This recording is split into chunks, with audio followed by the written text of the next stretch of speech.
It begins in a quiet way, not with a dramatic bald patch, not with a handful all at once, not with some movie scene where a man looks in the mirror and gasps. It begins smaller than that, a little more hair in the sink after washing, a few more strands caught in the brush, a part that looks a little wider in certain light, a ponytail that feels thinner in the hand, a crown that shows more scalp than it did last autumn. And for a while, a person does what people always do with quiet troubles. They reason with it. Maybe it is the season. Maybe it is stress. Maybe I am imagining it. Maybe I just need a better shampoo. Maybe that serum I saw will fix it. Maybe the bottle with the gold letters knows something I do not. And so begins the search. The thickening spray, the growth shampoo, the hair gummies in the bright jar, the oil, the foam, the tonic, the pills that promise to support follicles, the comb, the device, the mask, the miracle. And still, for a great many people, the hair goes right on thinning. Now here is the truth. Almost nobody selling you a bottle wants to say at the start, hair loss is usually not a surface problem first. It is usually a cycle problem, a signal problem, a tension problem, or a body problem first. And if the thing driving the loss is still going on, then rubbing something on top may help very little. If the tap is still running, mopping the floor only goes so far. That is the truth. Hair loss is not one thing. That is the first mistake people make. They speak of it as if every thinning head tells the same story. It does not. One person is shedding because the body took a hard blow 3 months ago. One is thinning because the follicles are gradually shrinking under hormonal pressure. One is losing hair because the style they wear every day is pulling at the root. One is short on iron. One has a thyroid that is off. One is recovering from childbirth. One is reacting to weight loss, illness, medication, or a season of strain. And one is doing 2 or 3 of those things at once. That is why bottles fail so often. They are made to treat hair loss like a single enemy. But hair loss is a family of enemies. And if you do not know which one is standing in front of you, you can spend a small fortune swinging at the dark. So tonight, let us do this the sensible way. No miracle promises. No superstition dressed up as science. No pretending that an oil can correct a thyroid or that a shampoo can reverse every kind of thinning on earth. Let us look at what the body is actually doing, because once you understand the physiology, a great deal of the confusion falls away. Hair is not dead in the sense people think it is. The shaft you see, the part you brush and wash and color and cut, is made of keratin and has no living blood flow in it. But the hair follicle, down in the skin, is alive. Very alive. It is one of the more active mini-organs in the body. It cycles, it grows, it rests, it sheds. It responds to hormones, inflammation, nutrition, stress chemistry, and time. And the first thing to understand is this. Hair is meant to fall out. Normal shedding is not failure. It is physiology. Most people lose somewhere around 50 to 100 hairs a day, often without noticing, because new hairs are entering growth while old ones are leaving. Mayo Clinic, NHS. That ordinary cycle has stages. There is anagen, the growth phase. There is catagen, the transition phase. And there is telogen, the resting and shedding phase. At any given time, the great majority of healthy scalp hairs are in growth, not shedding. In ordinary conditions, only a modest share are resting and preparing to fall. Cleveland Clinic. Bad. Now here is where things go wrong. Hair loss often begins when that cycle is disturbed. Sometimes hairs that should have stayed growing are pushed too early into shedding. Sometimes follicles that used to grow thick hairs begin producing finer, shorter, weaker ones. Sometimes the hair is not failing from within so much as being dragged out from without. Sometimes the body decides that hair is not a priority because it is busy surviving something else. And when you understand those few patterns, you understand most of the honest story. Let us start with the one that frightens people the most because it feels so sudden. This is the shedding that comes after stress, illness, shock, surgery, childbirth, hard dieting, major weight loss, or a brutal season in life. A person will say, "Nothing happened to my hair when the bad thing happened. It started falling out months later." And that delay confuses them, so they blame the wrong cause. But that delay is exactly how this kind of loss often works. The medical name for it is telogen effluvium. What happens is not that the hair dies overnight. What happens is that a stressor pushes a larger than usual number of hairs out of the growth phase and into the resting shedding phase. Then, because the cycle takes time, the shedding often shows up 2 to 3 months after the trigger, not the next morning. Cleveland Clinic BAD. That timing matters. It means a woman may notice heavy shedding in September even though the real trigger was a fever in June. A man may panic in November even though the body took its hit in August. A person may think this new shampoo did it, when in fact the true cause was surgery, grief, illness, stopping hormones, severe dieting, or months of strain earlier in the year. Bad. And the mercy of telogen effluvium is this: it is usually temporary. The hair cycle was shocked, not necessarily destroyed. In many cases, the body settles, the excessive shedding slows, and new growth returns over time. Acute telogen effluvium often improves within months, though it can take longer for density to look normal again. Cleveland Clinic BAD. Now that is one kind of truth, but it is not the only truth. Another kind of hair loss is not sudden shedding at all. It is gradual thinning, slow enough that a person barely notices until they compare photographs or catch themselves under harsh bathroom lighting one winter morning and think, when did that happen? This is the one most people know by sight, if not by name: male pattern thinning, female pattern thinning, the widening part, the receding temples, the crown that keeps opening. This kind is commonly tied to heredity and androgen sensitivity. The medical term is androgenetic alopecia, and its physiology is not mainly about hair falling faster. It is about follicles shrinking smaller over time. The growth phase shortens, the follicles miniaturize. Thick hairs gradually become finer, shorter, softer, less visible. In susceptible scalp areas, androgen signaling, especially involving dihydrotestosterone, or DHT, plays a central role. Mayo Clinic NCB eye bookshelf. That is an important distinction. In telogen effluvium, the body shoves more hairs into shedding. In androgenetic alopecia, the follicles themselves are progressively altered, so they produce weaker hair. That is why people often misunderstand what they are seeing. They assume every hair in the brush means permanent baldness. Not always. They assume every widening part is just stress. Not always. One process is heavy shedding. The other is follicle miniaturization. They can coexist, and they often get confused with one another. Bad. Now there is a third kind of truth, and this one is plainer, more mechanical, and in some ways more unfair, because it can come from the very way a person cares for their hair. This is traction alopecia. A person wears tight styles again and again: a hard ponytail, a severe bun, tight braids, cornrows, extensions, weaves, tension at the edges day after day. The pulling is not dramatic in one single moment. It is small, repeated, familiar. But over time, the follicle does not experience it as fashion. It experiences it as chronic mechanical stress. And so the hairline begins to thin where the pulling is greatest. The temples grow sparse. The edges show scalp. The front looks worn down. The body is telling the truth very plainly here. What is being pulled too long may stop growing back well. If traction alopecia is caught early and the tension stops, regrowth may occur. But when the pulling goes on for too long, the damage can become permanent because the follicles themselves are injured. Mayo Clinic BAD. That is why one of the most useful questions in hair loss is also one of the least glamorous. What do you do to your hair every day? Not once in a while, every day. How tight do you wear it? How much heat? How much chemical treatment? How much bleach, relaxing, straightening, gluing, pulling, twisting, fastening, straining?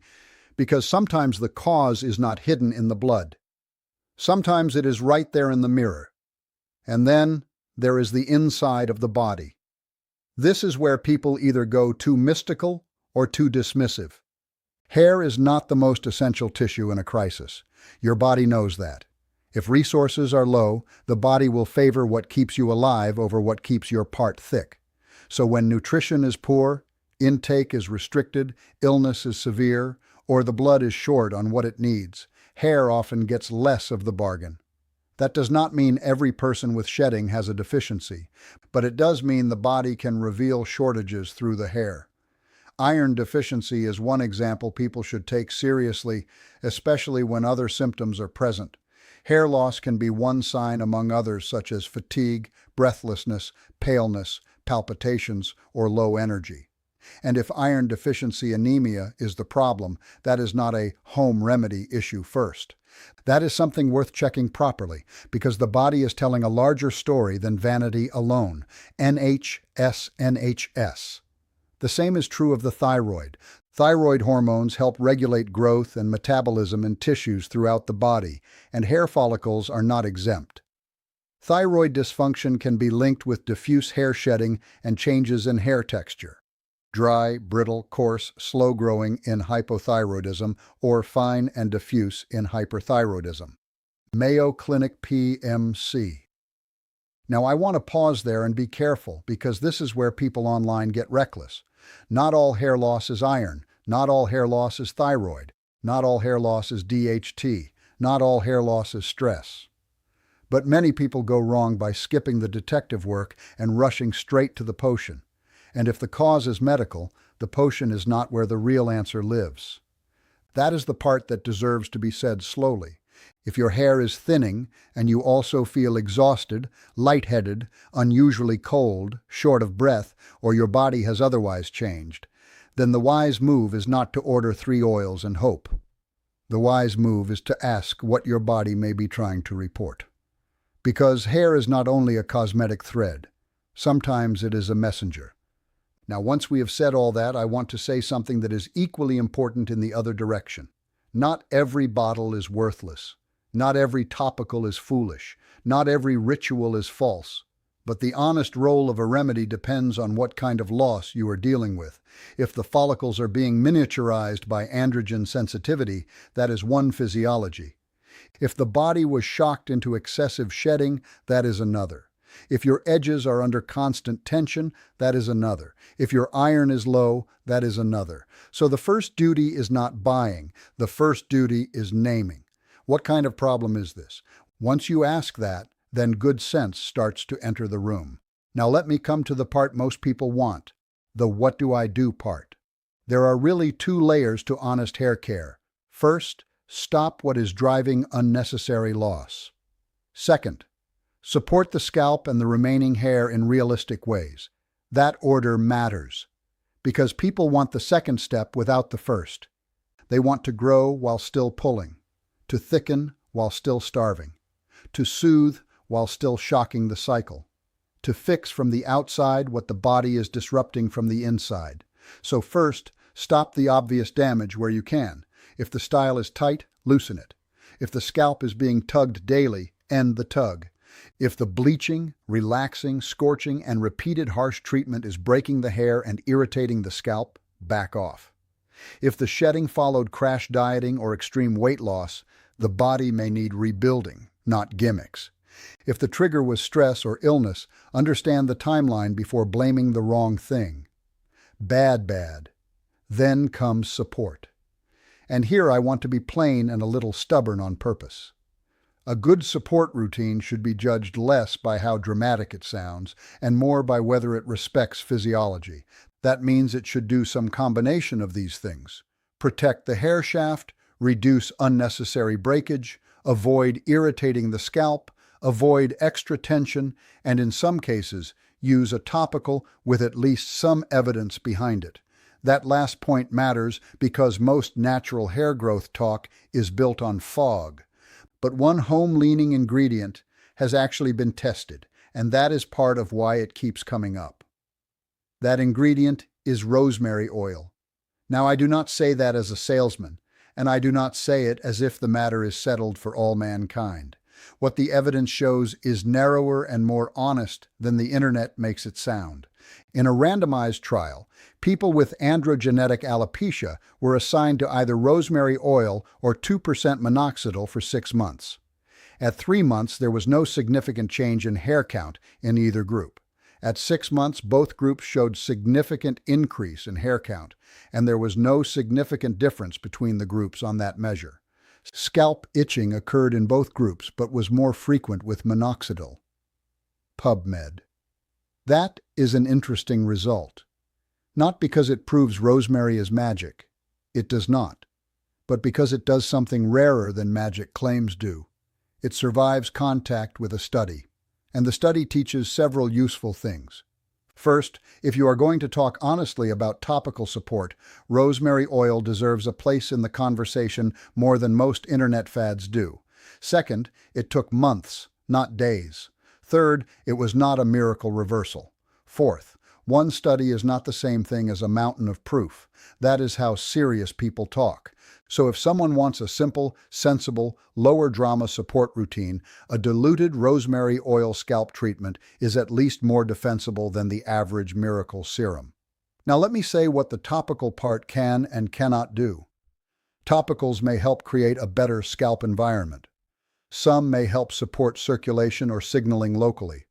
Some may improve shaft feel and reduce breakage. Some may modestly help certain kinds of pattern loss over time. But no oil fixes severe iron deficiency.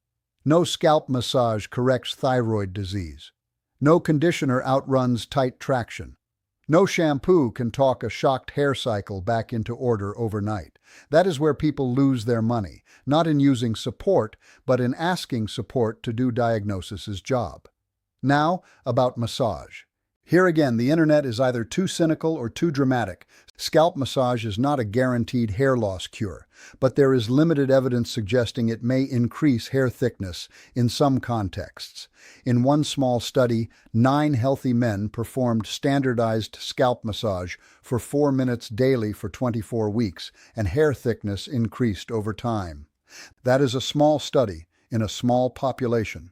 And it is not the same thing as proving large regrowth in pattern baldness, but it is enough to say the idea is not absurd. PubMed. And physiologically, massage has at least a reasonable story behind it. It applies mechanical force to the scalp. The follicles live in tissue, not in theory. Mechanical signaling is real biology. Whether that translates into meaningful results for a given person is another matter. But the body is not deaf to touch. So, an honest position is this.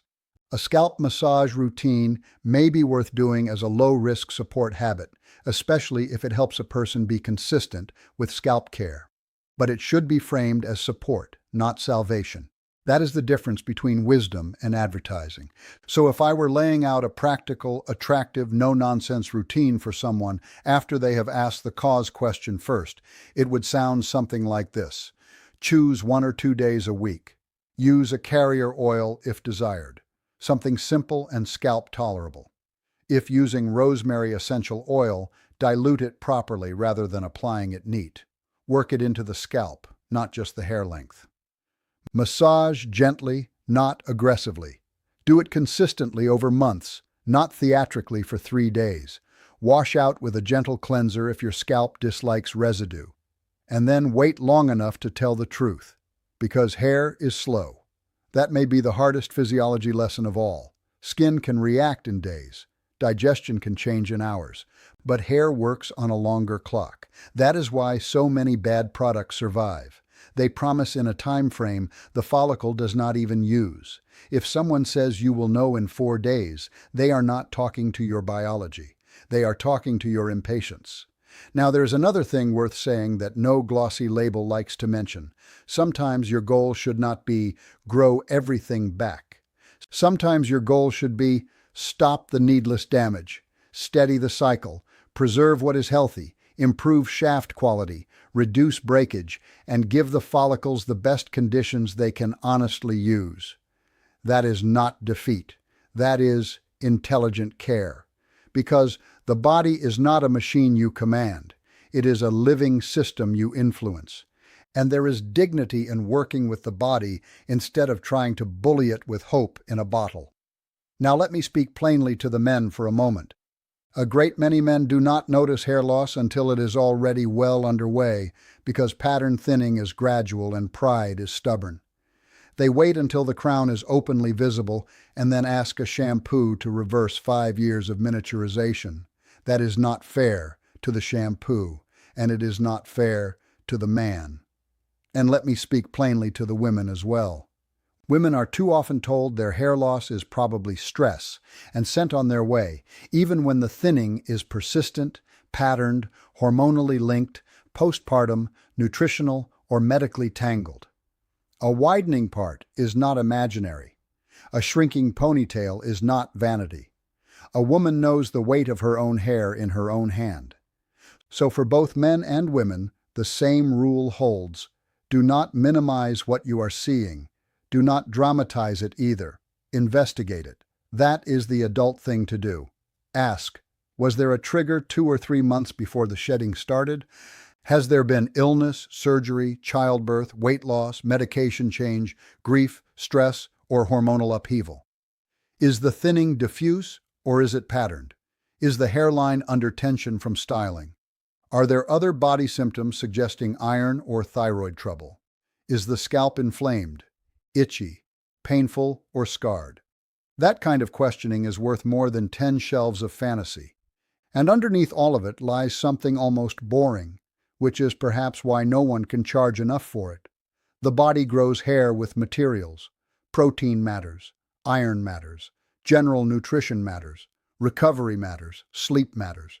Not because they are glamorous, but because follicles are built out of cell activity, and cells do not run on slogans. The hair follicle is active tissue.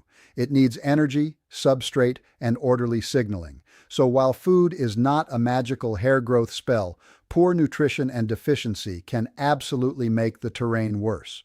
That is why balanced intake and correction of true deficiency belong in the honest conversation, even if they are not sexy enough for marketing departments. NHS.